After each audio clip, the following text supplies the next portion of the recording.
evening, ladies and gentlemen, and welcome to another edition of Seekers of the Supernatural podcast.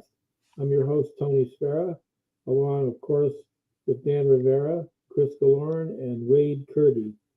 Tonight's special, ladies and gentlemen, not only because they're having a heavyweight title fight tonight, it's not a title fight, they're having a heavyweight fight on Netflix with Mike Tyson and Jake Paul. That's not the reason it's so important, because Mike's going to beat him. But I think it's because we have a very special guest. And that very special guest has been waiting in the wings for a few minutes. Her name, Mallory Mackey. She's a producer, writer, director. She does podcasts, short films, you name it, she does it. All things paranormal, ladies and gentlemen. So without any further ado, what I'd like to do is introduce you to our very special guest, Mallory Mackey. Welcome, Mallory. Hi, everyone. Thank you for having me. Hi, Mallory. Thanks for coming. Great to be here. So, first of all, Mallory, where are you calling in from? Where are you? I'm in Richmond, Virginia right now. Oh, all right. Is that where you live, or where do you live? I do. Yeah, so I lived in Los Angeles for over a decade, and during COVID, when everything became digital, I thought it would be best to kind of move back home. I'm from Richmond, Virginia originally, because I can do everything that I was doing there from here and be near my family and friends. Well, that's good. I like that. Mm-hmm. Richmond's a nice area anyway, so, it's get out of the chaos of Los Angeles area, Yes. So you have been doing this for how long now? Gosh, I started in the industry. So I went to school for theater. So I've kind of been in that realm since I was even before school. So like 16 years old, I got involved in theater and have been in production in some way since then. I went to VCU in Richmond, Virginia for a performance. And then after I graduated, I moved out to Los Angeles. And I kind of hit right in that sweet spot where it was the, make your own content era, where YouTube was new and people were making their own stuff. So from the beginning, since I've been out in Los Angeles, I have worked as an actress for other producers as well. But I came in strong making my own stuff, from the very beginning, which I appreciate because it gives you insight to be able to come at a project from all angles.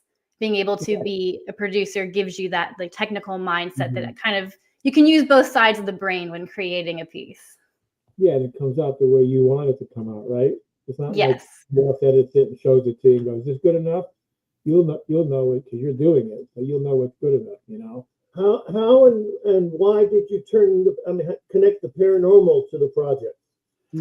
So since I was young, I've always been very kind of spiritually open-minded, and I wound up attending programs and visiting Edgar Cayce's Association for Research and Enlightenment from a very young age. And because it's actually in Virginia Beach, it was very close to my home growing up. So I read a lot of the books on metaphysical topics and spirituality from a very young age. So I was always open to it. And then, and I've always been attracted to stuff that's weird. I call myself the weird girl. Whatever is the strangest thing, whenever I visit a place, that's where I have to go and I have to experience it.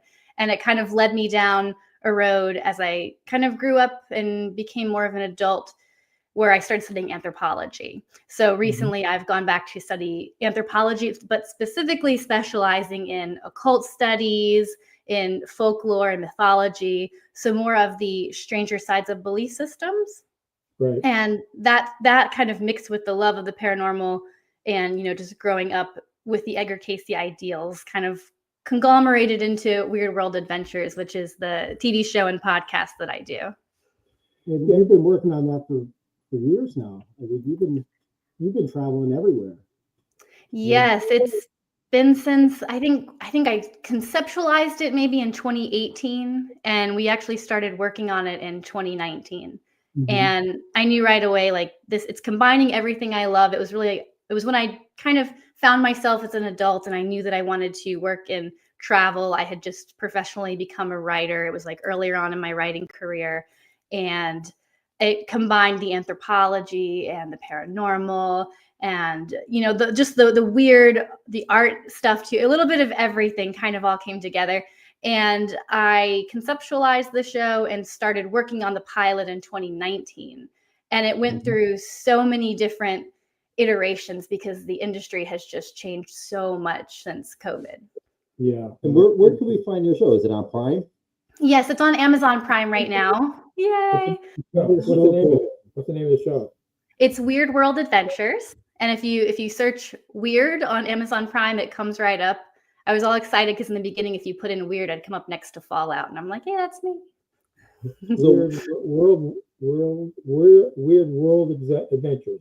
Okay, Yes, good. Weird World Adventures. Yes, and Yeah. we started as a pilot. We work with an indie streaming network with paranormal investigator Elizabeth Saint, and then she kind of stopped doing her streaming network, and then we got an offer with Travel Channel for a while, and we were almost going to be on Travel Channel, and then the Discovery merger happened, and it kind of changed everything. So it's been a long journey as the industry kind of redefines itself after COVID. And that's where we met. That's how we met you. Yes. 2019, and that's how we got. I can't believe that's been 5 years ago already. But It's crazy. you came out here, and as a matter of fact, I think we're on your first episode, right? Yes, you guys are in the first episode. We interview Chris and Dan and Tony, and we always have what I call Mallory road trips when we film, because it winds up being some crazy adventure where we do a bunch of different interviews all over around the same time, and we hop in the car and it's like a 3 or 4 day experience. And that was one of the first Mallory road trips we did, where my best friend. Yeah, that was good. Your best friend, and it sounds like you had a group of friends or that kind of help you birth this whole idea and get the show on the road, so to speak. Is that correct? Yes. Part of the process in making your own stuff is finding a community of people to build it with. So, I have different friends and people that I've worked with and brought on for different episodes, depending on where I am. And when we filmed the pilot and came up to you guys, I was right after my best friend's wedding. So I was in Richmond, Virginia for her wedding, and then grabbed a couple of my camera crew and people that I'm friends with, that I've worked with here in Virginia. And we drove, I think that night, actually, after her wedding, up to Connecticut and got in at like 4 a.m, and then filmed, and then came back, somewhere else to do the interview later that day. So it was a real adventure, and we had a wonderful time. Right. It's funny that you brought up Edgar Casey, because my wife was a big Edgar Casey aficionado. She used to read everything from him that she possibly could. She believed a lot of his stuff. Did he make any predictions for like the present day that you know of, or no? Or do you know of? Not that I know of. We did an interview there at the Association for Research and Enlightenment, and they have all of his predictions. Like, they have an archive of them, then they have like copies up on the wall where you can kind of skim through everything. And supposedly his accuracy rating it's just unmatched. But I can't think of anything in particular off the top of my head that he had predicted that came true to today. What is your favorite forte? How do you like to present the paranormal to the people who are watching your show? Or is there something specific that you do all the time? I specifically personally love just like investigations too, but I'm actually more new to the investigation world. I always bring in somebody like Elizabeth Saint, or that's more of a pro at it when we do it. I kind of come from that realm more from a meditation angle almost. After working and being around the Edgar Casey Foundation, I found the Monroe Institute, and they kind of come at it from the idea that you meditate and you can shift your attention, your frequency, as you go into altered states of consciousness. And so Bob Monroe is a radio broadcast engineer that put kind of labels or guideposts on different levels of consciousness while using like audio guided techniques. So it kind of helps people to be able to shift through different phases of consciousness. Yeah, he wrote Journeys Out of the Body. Yes, he did. And I read that book, and it was fascinating regarding astral projection. Mm-hmm. In his body and going on trips and going on different journeys. I would highly recommend that book to anybody who wants to read it. Journeys Out of the Body, Robert Monroe. Very good. So when you adjust, you're in meditation and adjusting your frequencies, you can do that with the goal of perceiving what you might be investigating as far as the location and activity paranormally? Yes, it works for they kind of use it for a bunch of different things, like for manifestation, for being able to speak to guides, for being able to, shift to see things you wouldn't see, in waking consciousness. So it would help with an investigation, definitely. And it's an interesting kind of way to come at, I guess, like a psychic ideal. What was one of your most interesting locations that you went to that like blew your mind? Me and Elizabeth Saint, who she used to be on, I think Ghosts of Shepherdston and Paranormal Lockdown, a few of those shows. She came on season 1 of Weird World Adventures, and I think it's our 6th episode. We went to Asheville, and Asheville is just a crazy place. Okay. And there was a bridge called Helen's Bridge, and there were the legend, the local legend was that this woman named Helen had, took her life on this bridge. And there was no actual documentation that people could find thinking that she was ever a real person, but there was a young man that had taken his life near the bridge that they did know about. And we kind of went in without knowing much about it first, just to kind of see what would happen. And she had this box. It was called the Executioner's Block app. Like it was a special app because it cycled through kind of guttural sounds and noises, and it didn't connect to the radio frequency like a spirit box would. Okay. And so it was going through, and the idea was that a spirit could manipulate it to say words. And it was unbelievable how active it was on the bridge, where immediately pretty much anything we asked, we got an immediate response back to it. And it was very, just everything we said, we got a response. And the part that was even more kind of strange is that it was hard to decipher what it was saying sometimes, live in person. Yeah. But when we go back and listen to it, it was very clear what was being said. And And it was relative to what supposedly happened there, obviously. yes, it was. It was very relative to what happened there. And there was a point where she said, "What would you like me to do?" And the box said, "Hang." And we heard that. And my camera guy's like, "Oh, like hang out?" And it immediately replies back, "Hang out and hang." And it was so clear, and it was very eerie. And the craziest part was we didn't hear it at the time. We didn't even react to it. Like we heard the first hang, but not the follow-up. And then when we went back and played it through the computer later, we're like, "Oh my God, this is crazy." And that's in the show. And in that same investigation, we didn't know the name of the man that supposedly took his life there. And the box kept telling us over and over and over again, when we would ask for a name, it would say James, or Jim, Jimmy. It kept kind of cycling through a variation of James. And we didn't hear it at the time. And then we went back and kind of listened to it later and found out that the person, who killed himself on the bridge was named James. And we didn't know that when we were filming it. And we also didn't hear it until later. So and it was just repeatedly going on. And that was very eerie to kind of hear that and piece it all together. Yeah. Do you know roughly around what year that was when he committed suicide? I want to say it was like the 50s or 60s. It was decades ago.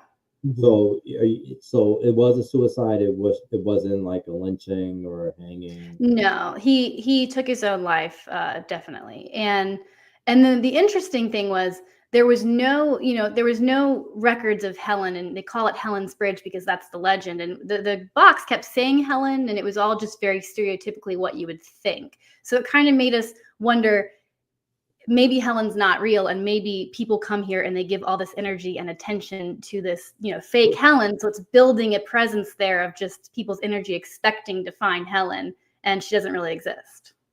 Right. Like a topo effect. Mm-hmm. Yeah. Like a your mind.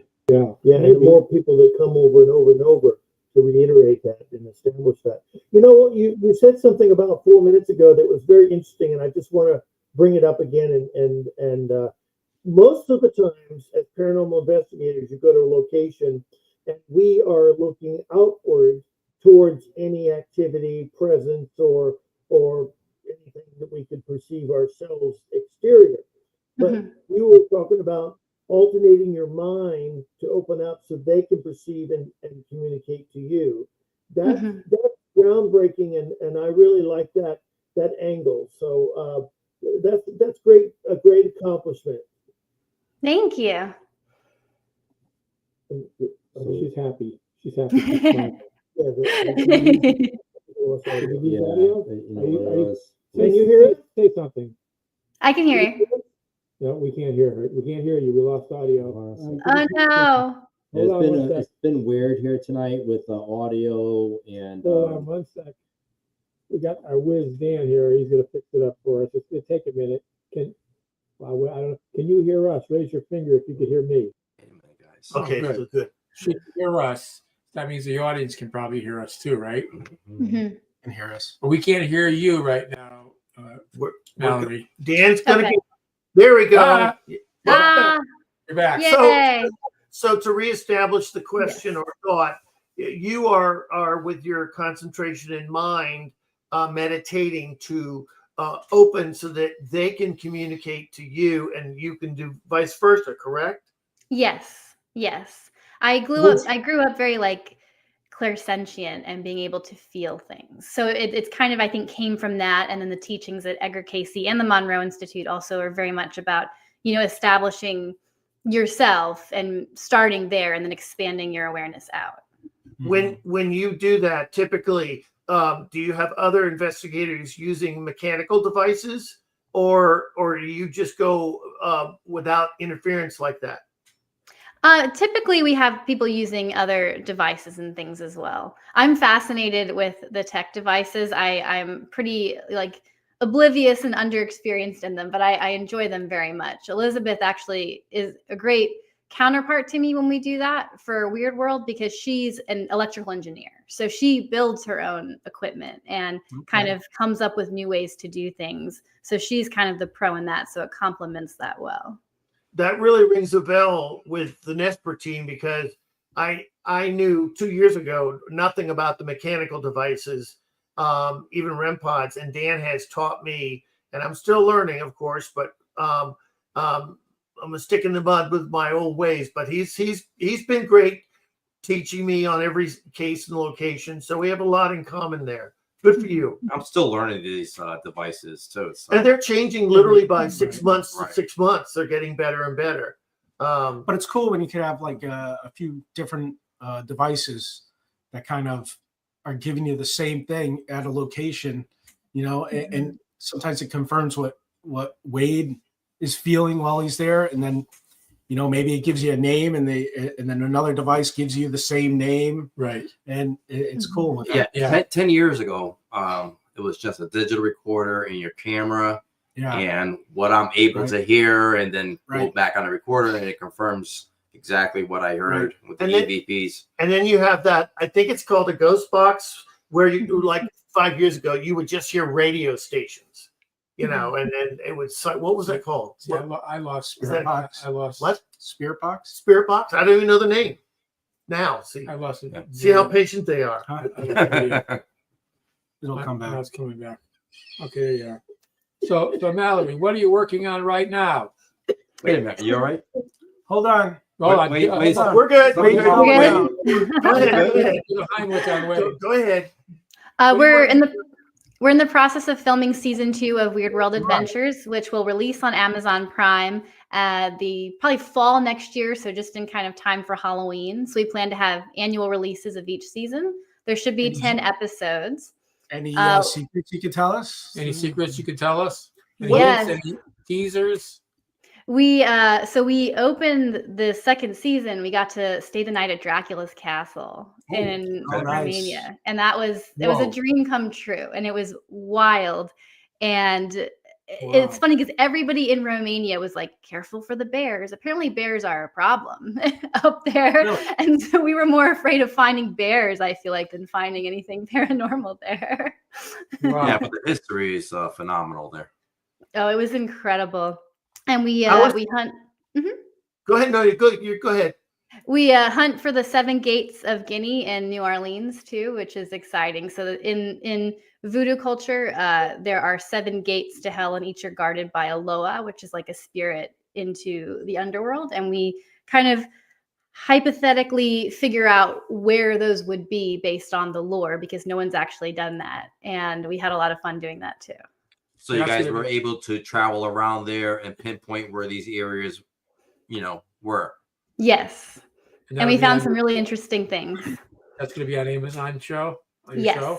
Oh, great. That's exciting. I bet the locals in the New Orleans area were a good help, but then again, quite fascinating as well. Yeah. Oh, yes. It's its own culture. I actually learned a lot about voodoo specifically because one of my mentors into the Explorers Club, because I'm also a part of the Explorers Club, went to Haiti and wound up busting a zombie drug ring, which is just as crazy as it sounds, where the voodoo doctors that were in Haiti were taking people they deemed like worthless members of society, basically, and poisoning them with a poison from the pufferfish. Right. Did you run into any voodoo doctors down there when you were searching? No, thankfully not. But yeah, they would poison people with pufferfish poison, and then you appear dead. So your metabolism slows down, and then they would come and dig them back up after they had a funeral and were, pronounced dead, and say, "You're my zombie slave. You're going to work on this farm now."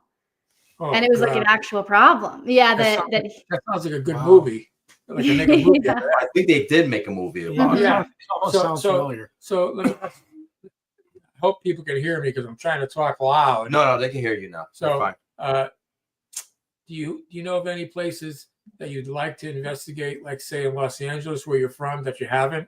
Like, what's that hotel? There's a hotel where a lot of murders. What was the name of that hotel? Oh gosh, there is. I know I know what you're talking about. That would be good. One of the ones I want to do is the Stanley Hotel, which is in LA, but where The Shining took place. I'd love to do the Stanley Hotel. Yeah, that would be cool. But there is another hotel where a lot of weird stuff happened in LA. Cannot remember the name. Somebody might remember and comment. But yeah, the Cecil Hotel. What? The Cecil Hotel. That's it. Cecil. The Cecil Hotel. That's right. Thank you, Cynthia. Yeah, nice job. So that was fast. Yeah, that's the one you should try. So anything else that you'd like to investigate, pretty soon that you haven't tried yet? Anything? Definitely Stanley Hotel, and also there's a death festival that I just want to participate in Indonesia, where they bring out their dead, like they're buried in the side of a cliff, but they're not actually buried, and so they'll bring them out and dress them up and fix them up and kind of celebrate their ancestors, but very physically with their ancestors there. Yeah, we have a friend out in Indonesia, that lady Sarah that came here. Yeah, right. And she was telling us how superstitious they are over there, like really big into the occult over there. And I think she has like millions of followers over there, and she's a YouTuber. I mean, coming out of that part of the world, and she came here to the museum as well. You remember, Tony? I do. Do you have any thoughts regarding UFOs? Do you believe in UFOs? Have you investigated anything regarding those, or anything, or any interest in it? They're not like my specific area of expertise or interest, but I think we would be fools to not believe that there's something else out there. I mean, to think that we're the only life forms that exist in the universe would be silly. So I definitely think there's something out there. I don't know if they're visiting us. I haven't looked too much into it. They had a hearing at the congressional hearing yesterday, and they had these scientists and experts on a panel, and the Congress was questioning them. They more or less admitted that there are extraterrestrial. She asked the questions, Nancy Mace. She said, "Do you believe that the government is hiding information to the general public regarding UAPs?" And one guy said 100% yes, and all the other ones said yes. And other people said there's there's biological creatures that they have in their possession, but they're afraid to release it to the. Not afraid, but it's either they're hiding all this information because they want to be the first to develop that kind of technology that they can learn from these UFO craft and entities, or it's because they think it's going to shock us too much, which would be stupid, because I think the American public can take it. They're saying one person said it, I was going to destroy religion, which I don't believe, because if God created all of us and created all these different creatures on Earth, why couldn't he create creatures in other parts of the universe, his creations, you know? But they more or less admitted that alien life form is real. They basically did. Yeah. So everything the X-Files was talking about on their shows is true. Wow. If anybody out there wants to comment that they saw a UFO or had a run-in with a UFO or an alien, just comment so we can see it. What have you learned recently that surprised you, changed your conception of something on the paranormal world? That's a great question. Or made you excited or scared? Gosh, excited or scared? I don't know. I have to think about that. I've definitely seen some interesting exhibits recently that kind of make you think about your own mortality and question stuff. I guess that not exactly what you asked, but there's a traveling exhibit called Body Worlds that came near our house, and it's they're called plastinates. It's people that agree to have this happen to them after they die because they sell their body to science, and it kind of goes through and they show the human body like broken down and stripped and in different positions and ways to kind of give you an idea of what that looks like. Right. I live in New York City, and that often comes like every 2 years to the city as an exposition, and it is fascinating. And if you apply the spirituality to that, I mean, all of our facets, even just the circulatory system in the lungs alone, that we don't think about, who designed that? That was not by accident. You know, No, that, of course not. that is just teaches you there's more going on than we see in our daily life. I was gonna donate my body to science, but I don't want all these hundreds of people arguing over it, wanting it, you know. I saw that coming. Did you have another question? Well, I always have questions. Go ahead. What is your most, if you could create a device that would help you investigate the paranormal without limitations, there's a scientist that will do it with you, what would you want? I mean, I would want something that would allow for a spirit to manifest itself. I mean, you know, so you can actually see it Like a and hologram almost. communicate Like a with it. Like a hologram, yeah. Like Star Wars, get it hologrammed in here. That'd be cool. Even if you yourself would have to adjust your frequency to perceive them, but it would be documented and easily then therefore played back for other people for education. Wouldn't that be fascinating? That would be incredible. I'm very into the world of like science and documentation. So anything we can prove and you know, replicate and, you know, reproduce.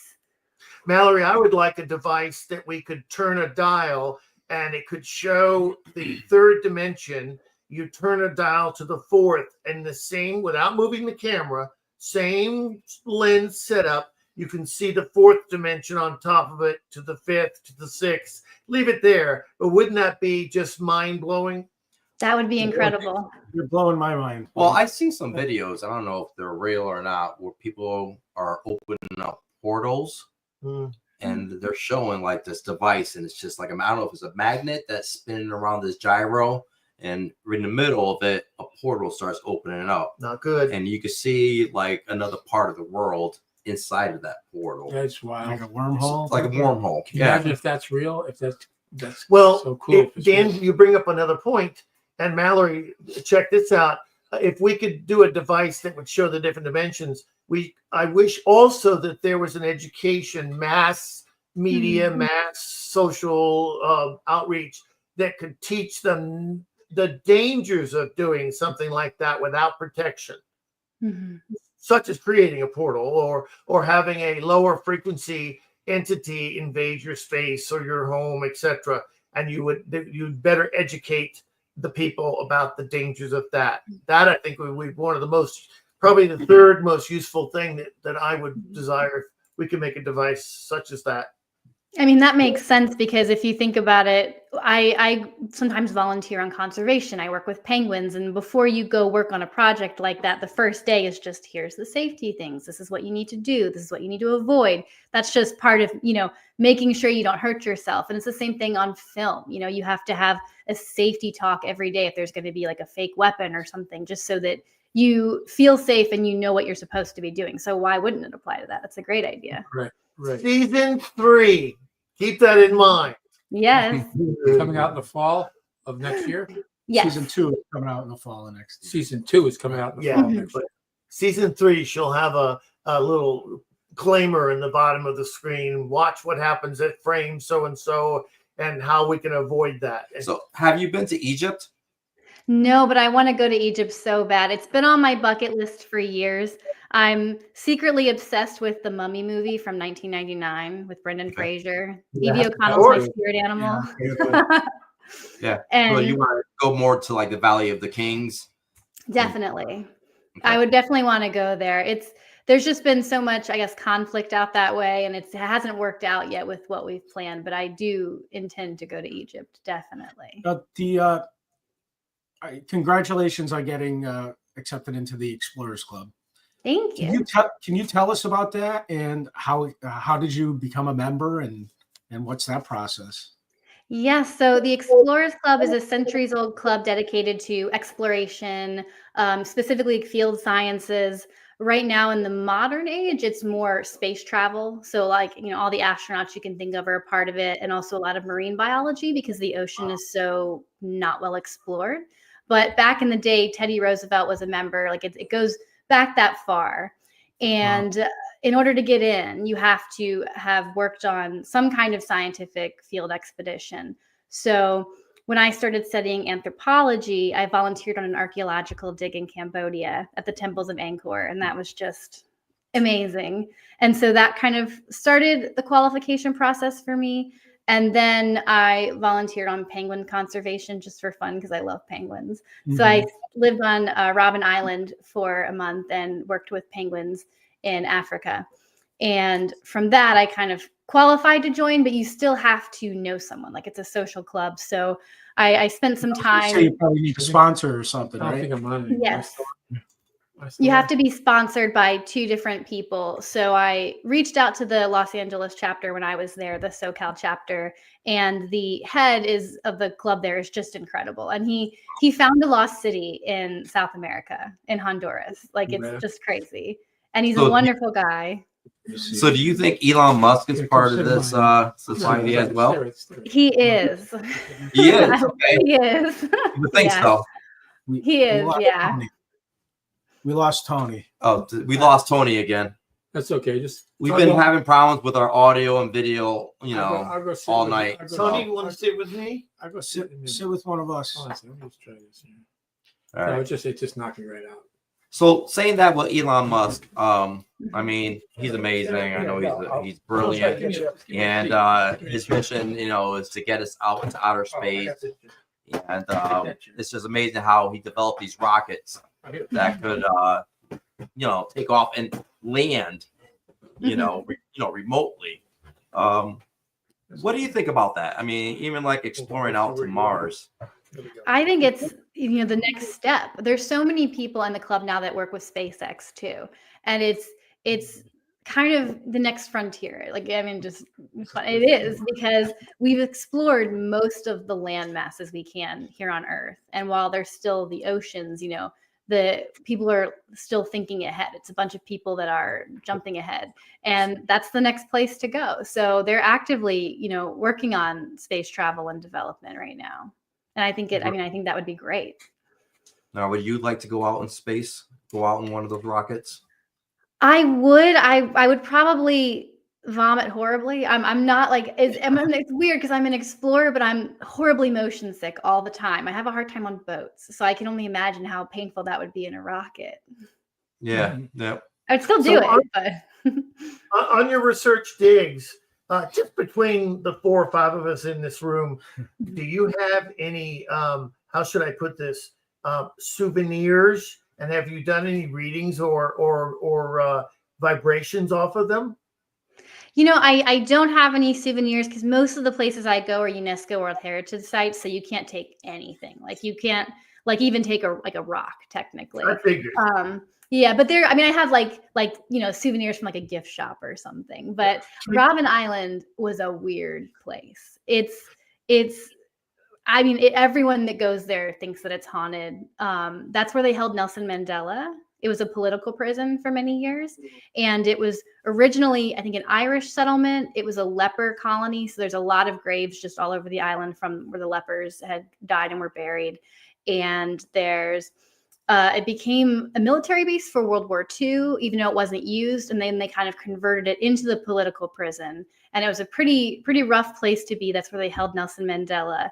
And they had the prisoners work the quarry there. And then, obviously it's not used as a prison anymore. Now it's just a museum, but it's pretty much like everyone that used to live there has moved off the island. It's very vacant, except for a handful of people that help run the museum. And they'll bring tourists out twice a day to kind of see the museum if the weather allows for it. And then the scientists working with the penguins. And it has so much history and so much energy and so much, darkness that happened there. It's very jarring and definitely an eerie place to be. Yeah. And one thing somebody mentioned, because I mentioned the audio and video here, that we're running into problems. You got to understand that the Warren's Occult Museum is right below us.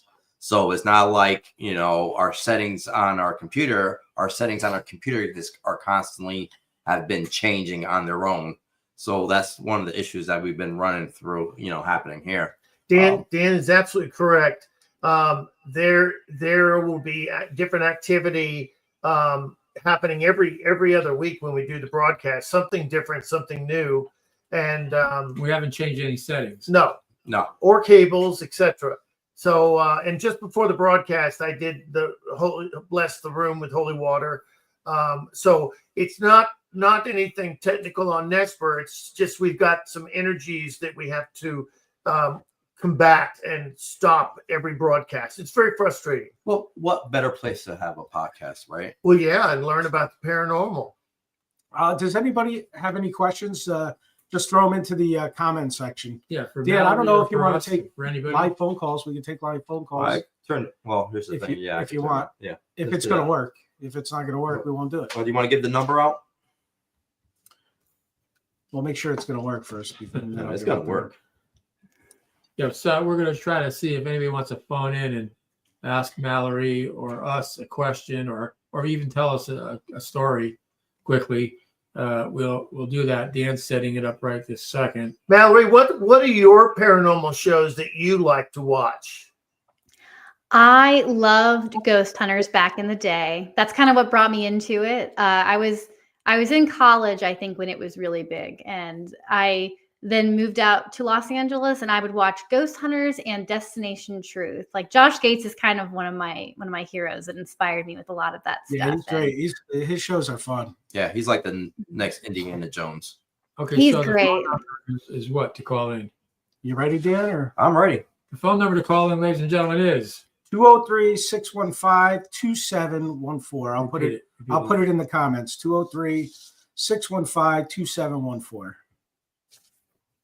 So if anybody wants to phone in and talk to Mallory, or if anybody wants to ask her a question, or if anybody wants to ask us a question or make a comment, we're here to take those calls, and hopefully we'll get some more information, some good knowledge base happening here soon. I'd also like to say that we're in the midst of filming the Conjuring 4, which is being filmed right now in London, England. So any people listening from London, I can't tell you exactly where, but it's in the London area. They're filming the Conjuring 4, the Conjuring Last Rites. And Judy and I were flown out there to watch the filming with Patrick Wilson and Vera Farmiga, and with the new cast member additions, Ben Hardy. He's from Bohemian Rhapsody and a lot of other shows. Who plays you, right? He plays me in the Conjuring Last Rites. I'll be getting a lot of hate mail from that. And then Judy's being played by a British actress called Mia Tomlinson, and I think she was in a series called, I think it's something like The Devil Must Die, something to that effect. But her name is Mia Tomlinson. You can look her up. Ben Hardy's more accomplished, I guess, as far as doing films.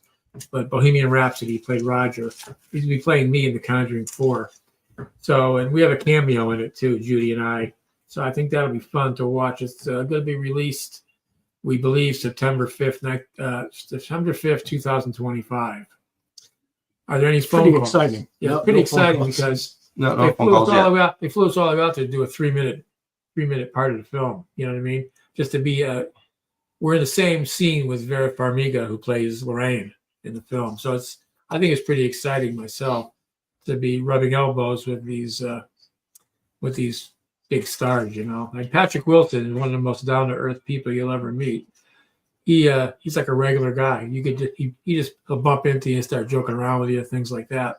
Same with Vera. She's very sweet, very down to earth. They don't act like they're big stars or anything. They just act like regular people, like you and me, and that's what I like about them, you know. And Ben and Mia, very, very beautiful people. So, Mallory, I got a question. How did you get involved in the entertainment business? I mean, where did it all start?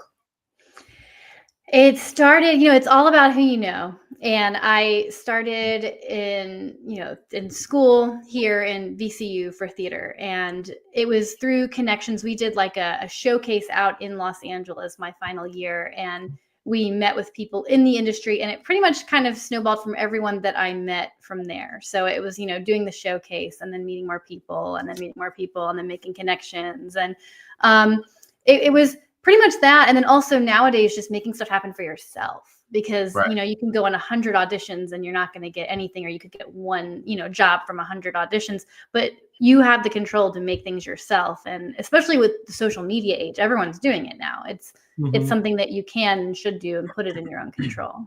I'd say when we first met you, you had a fascinating story about living in the Playboy mansion, or No. that was like that stuck with me.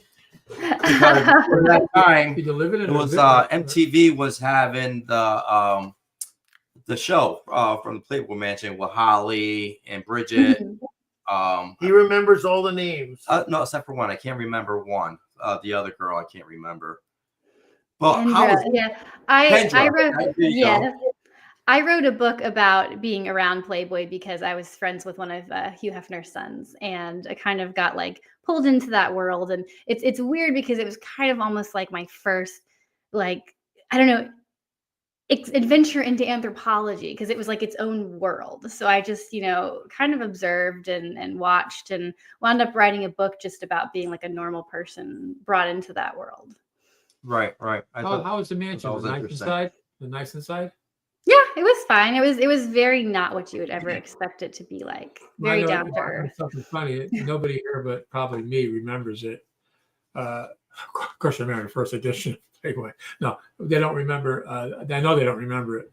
But back late 60s, early 70s, there was a TV program called Playboy After Dark. Mm-hmm. And it was on television like about 12 or 1 in the morning, with Hugh Hefner walking around the mansion with all his playmates. And people mingling. It was an actual television show. You could probably look it up on YouTube. Playboy After Dark TV show. It was, I think, late 60s, early 70s. Wow. Yeah. I remember because I'm an old guy. As old as you when he passed. I wasn't even when he born. passed away. I wasn't even born. No, he wasn't even born. I mean, how old are you? I'm old. I'm old. He's an abacus at home. Oh my goodness. Somebody brought up Ouija. Where's that boards. telegraph? And now listen to Chris. So somebody brought up Ouija boards. I mean, we've it seems like every couple episodes somebody asks us about Ouija boards. Have you ever used a Ouija board, or do you believe in them? Do you not believe in them? Do you not want to use them at all? I mean, what's your thoughts? I mean, we don't believe in them. We don't like them. We believe in them. I mean, they do what they say they're going to do, and even worse. But what's your thoughts on Ouija boards? I have always was fascinated with them when I was younger. You know, when you're like a teenager and you have your sleepovers, and I got to play with the Ouija board. It was something that was fascinating, but also a little bit off-putting. But yeah, I don't really believe in them other than just being like a tool. Mm-hmm. Yeah, well, it is a tool. It's like a telephone to the other side. That's Mhm. that's the problem that we see with Ouija boards, and even Ed Moraine used to say it all the time, that 7 out of 10 of their cases started with the use of a Ouija board. That somebody used a Ouija board, Mhm. and sometime after that use, problems started to happen to them or to family members or in the house, a haunting. They drew in unfamiliar, not good spirit into their world. Because when you ask a Ouija board the question, this is for the audience, when you ask the Ouija board a question and you get an answer, like Ed used to say, where do you think you're getting the answer from? And also, when you ask somebody a favor, don't they want something in return? Normally, usually, yes. And same thing with a bad spirit. If you ask them a favor and they do it for you, they're going to want something in return, and you can't get rid of them. That's the problem. Once you open that door, the door stays open. It's very, very difficult, if not impossible, to close that door. So we believe it's a conduit to the other side. You shouldn't dabble in it at all. And I remember when I was younger, I over at my cousin's house, and these were they were all female, and they used to play a game, light as a feather. Oh yeah, with the Oh. levitation. What is that No, like? you and I did that when we had to lift the microwave. No, seriously. You did it with the microwave? Yeah, the one that you and Did it I work? bought. Yes, because I couldn't lift it. It was a big microwave. Why are you laughing? And Tony's looking. I'm like, no, we didn't do that. I don't know. No. Remember in the kitchen? So do you guys? Well, You they- put like you stayed on each side, Yeah. your finger, And we lifted the microwave it- with it was like 2 pounds. and were you saying light as a feather, light as a feather? No, we were Light as a feather, stiff as a board, right? Ah, you know. Yeah. You know. I know. What was your experience with it? You must have done it. But it I was- see Well- my levitate. Seriously, off the bed. You'll when they get to did talk soon. Take a number. Fingers? it. Yes. Yeah, but How when did you that saw it, you did it. Yeah, I know. It did work. It was like 2 It felt pounds. lighter. It felt lighter. We lifted it right up on the counter. He didn't say lighter. He thought in his mind. No, what I did and what I do in that case, and I don't do it a lot, but I take my aura and I wrap it around both myself and the other person and the object. When I feel the aura come back and join in to me, regain, then I know we're ready. So it usually takes sometimes 30, depends on the other person, 30 seconds. For you, it was 30 seconds. So, but my question is, when you're doing that, are you dabbling in the occult when you're doing that? What? Well, We might have. I didn't do it. we're not involving other people, other spirits. That came from me. His energy, Okay. supposedly. Yeah, I don't Then call after- upon then any after spirit. that, we took way back to the home. So but the thing with the Ouija board is that they'll almost always trick you. And if you're talking to grandma, as it says, there's no way for verification on that. And you most because we work with a lot of inhuman spirits and demonic, we're kind of got it on the brain that it's demonic to begin with. But bottom line, I mean, it's like drinking and driving. Don't use the Ouija board. Don't invite, because you don't know who you're inviting in. we didn't get any phone calls. No. That's No. crazy. Nobody wants to talk to us. Isn't that amazing? Chris, you put the right number up there? And you know, Mallory, one more thing. When I'm teaching with a That's the right client, number. Mhm. and I talk Yeah. about like the Ouija board or inviting spirits in, Mhm. go to the grocery store, and the third man you see, you give him permission to stay in your bedroom or bathroom as you shower. How does that make you feel? That Not should good. bring up a reminder of protection and not to do that, because that's what you're doing. Why are you laughing? Because it was such a It- Such a profound. right. I mean, would you want to go in the shower with the man standing outside? No. Well, that's what you're doing when you're inviting spirits in without We know protection. exactly what you mean. In other words, a stranger, Yeah, inviting a stranger into your home. think about it. Your most inner thoughts. So I And- I want to hear Mallory's experience with the light as a feather. Yeah, let's hear about- No, there's nothing that interesting. We just Oh, did it as teenagers, and it never worked. But we did try. But Oh, we never were just worked? No. no. I seen my cousins float.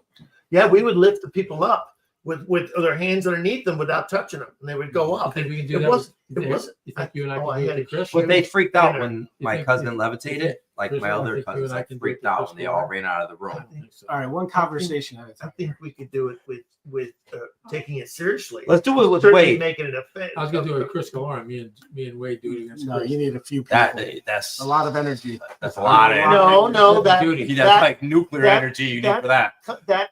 that conception of the comment will Live prevent now, you all from things doing it. paranormal podcast. Oh, that's something Okay. different. Okay. All right. Well, anyway, live now is on Get Haunted, so podcast. So go ahead. What's that? I just dropped down. I said live now, Get Haunted podcast. He's not advertising another show. Yeah. If you guys want to go watch another show, Turn on channel. So I like to know from the comments. Somebody comment in, please. Like, who's going to win the fight tonight? I mean, to me, it's a big deal. Are you following that, Mallory? Mike- The Mike Tyson Tyson. and Jake Paul fight? No, No. but I think it's weird that Jake Paul is fighting, right? Yeah, he's Am I fighting Mike behind? Tyson, but Mike Tyson's 58 years old. Right. Jake Paul's 27. Jake Paul's 6'1", Mike's 5'10", and Jake Paul got a lot more endurance. So the only way Mike's going to get him if he gets him early in the early rounds, like maybe round 1 or 2 or 3. After that, he may start wearing down. I don't Listen, know. for months, Mike has been quiet. I know. But he's been training like a Yesterday, when Jake Yeah. Paul got on stage and stepped on his toe, bastard. Slapped him. yeah, he stepped on Mike Tyson's toe, and I guess that's what really pissed Mike Tyson off. Oh. And then he ended up slapping Jake Paul. Let's put it Oh. this way. Mike Tyson's 58, but when he walked out on the stage, his body looked like it was about 25. Total muscle rock, no fat, no nothing on him. So people say, well, he's old, he's this. The last thing to go is power. Punch is the last thing to go in a fighter. And the way Mike's been training, and he's got the animal attitude, like the killer instinct, and he's still fast. The only problem with Mike is, does he have the endurance? So my bet is on Mike if it's a real fight. Unless it's just they're playing around per contract, that's different. But if it's a real fight trying to knock the other guy out, I think Mike will get him. Somebody's got here, and I'm sorry, Mallory, Deborah. What does that have to do with the paranormal? But it's a conversation. I was going to bring it back to that actually. Have you guys watched Mike Tyson Mysteries? It's like a dark humor adult cartoon where they make it's like Scooby Doo but dark and stupid, and it's starring Mike Tyson. It's like Mike Tyson. I gotta watch that. That sounds Okay. that actually sounds pretty good. It's animated and it's weird, but it is actually Mike Tyson, and it's bizarre, and it's like Mike Tyson and But it's Scooby like Doo. right now, if somebody called in and said, I have a cure for cancer, we're not going to say, well, what's that have to do with the paranormal? Right. I mean, it's interesting that the Tyson fight. So, it is our podcast way, we can do what we want. So I'm saying, so any other questions for Mallory? Mallory, any questions or comments for Mallory McKay, our very big celeb that's on our show, that she's been on many programs, many shows. She has an Amazon Prime show called The Weird World of what? Weird World Adventures. World Adventures, and season 2 coming out in the fall of what, next fall? Yep. Yep. And season 2, it's going to be wild. It's going to be crazy. You guys got to tune into it. And all you got to do is on the search menu, just type in weird. Well, and everything will come up. It's Weird got to be World good because Adventures. it's got to be a good show because it's hard to just get one season. Amazon would never renew It's it even if it harder. wasn't good. I think it's Yeah. even harder to get a second season. Well, So we're on episode. congratulations. We're on too. episode 1, right? Thank you. Yeah, you guys are in episode 1, so So tune in to episode 1. You'll be hooked after you see us. What did Creeps on what there. did you think about the Warren Museum? I loved it. I will say I didn't know that Annabelle was real until, much later than it should have been. And my brother told me, and I've been terrified my entire life of Raggedy Ann. I do not like Raggedy Ann. When I was a little girl, I had nightmares about Raggedy Ann all the time. So we've never been friends. So when I found out that Annabelle was also Raggedy Ann, I was like, oh, that's horrifying. And then I'm like, well, I need to know more. And so I kind of went in, down the rabbit hole of Ed and Lorraine Warren and all of that, and was just fascinated. So it was really exciting to get to see the museum and see all of the artifacts and cases, and get to see Annabelle. And it was very surreal. While you were filming, and I know you had to pay a lot of attention to the producing the cameras and directing and all. What did you get a chance to feel the energy in the museum? It felt very covered, like, because I think you guys bless it so much, like there's something there and it was just masked over. So I could feel like something covered and there's something more under the cover. That's a very interesting observation. Very, very good choice of words. Thank you.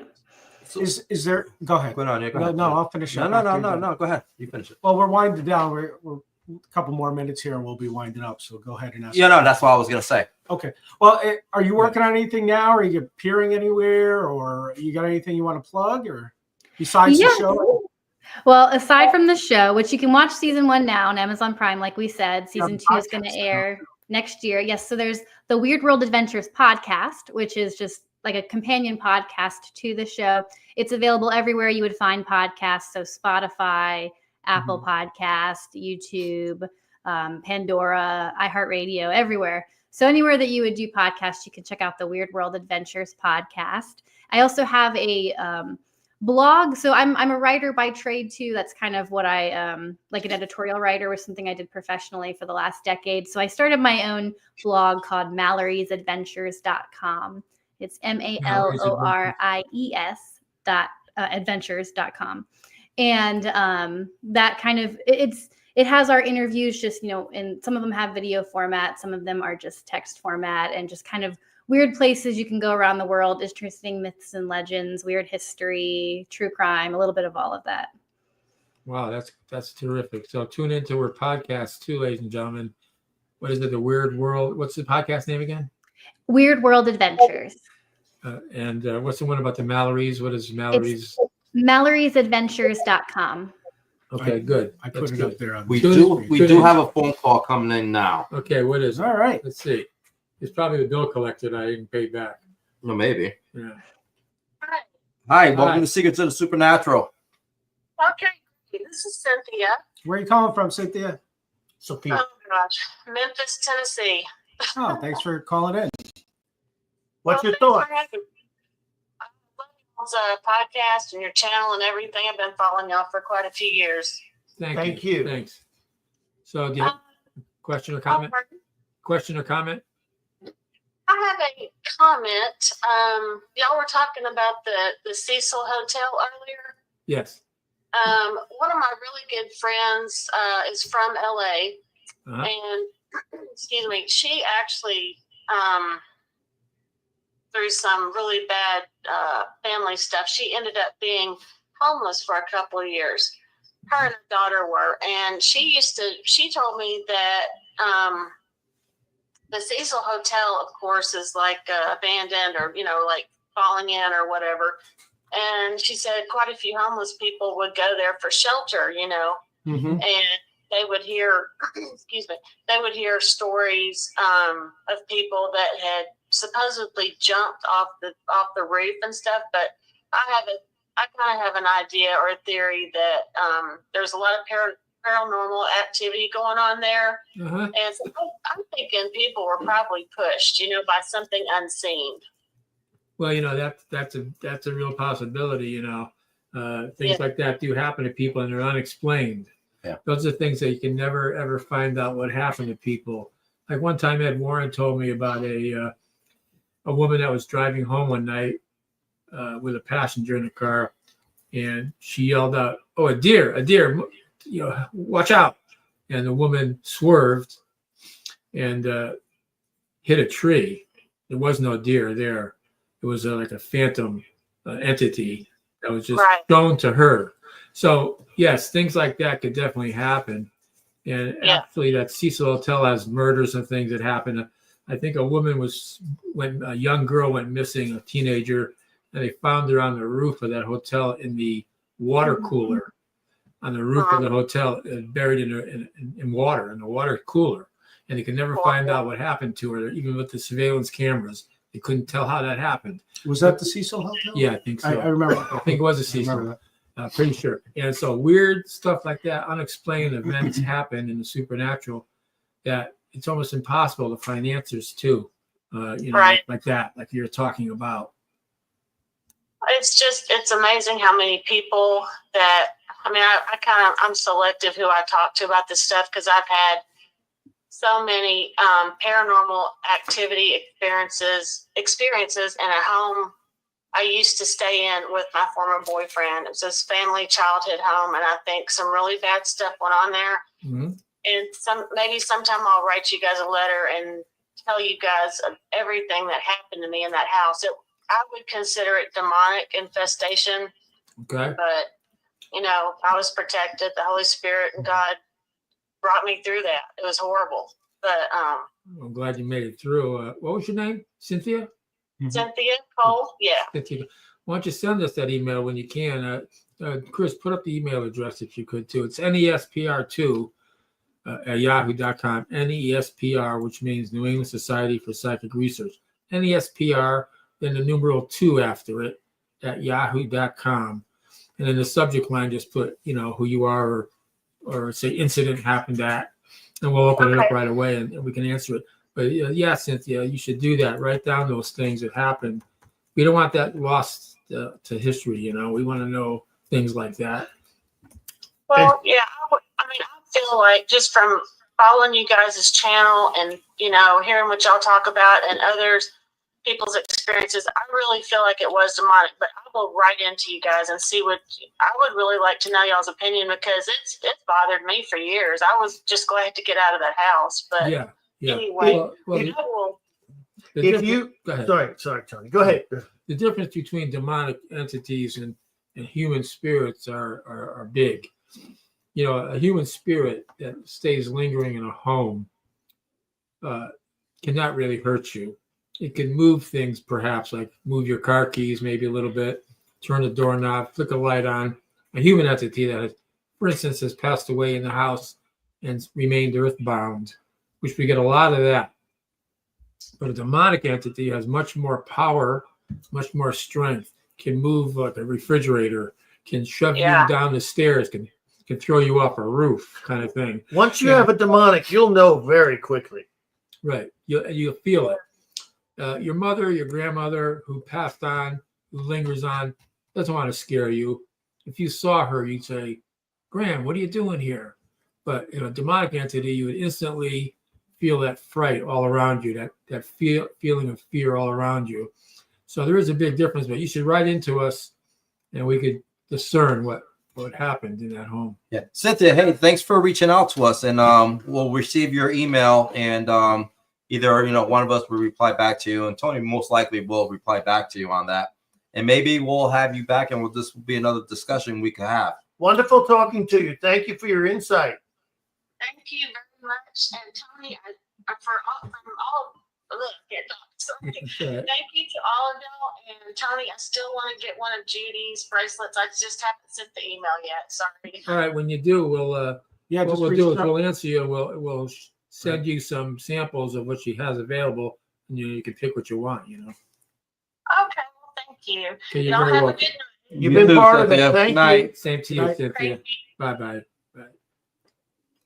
All right, Chris, you want to wrap it up? Yeah, let's Mallory, thanks for coming in. It was fun. I can't believe that was an hour already. It was I know we started a little late. It's like being around a campfire and just talking. Thank you. Thank you guys so much for having me. So we look forward to more weird world adventures from Mallory Mackey. But on for Amazon now, Prime. the ones that she already has in the can, you can look at on Amazon Prime under Weird World Adventures. So for Tony Spera, that's me. For Chris Galorn, Dan Rivera, Wade Kirby, and for our special guest, Mallory Mackey, this is Tony with Seekers of the Supernatural. Until next time, be kind. Bye-bye.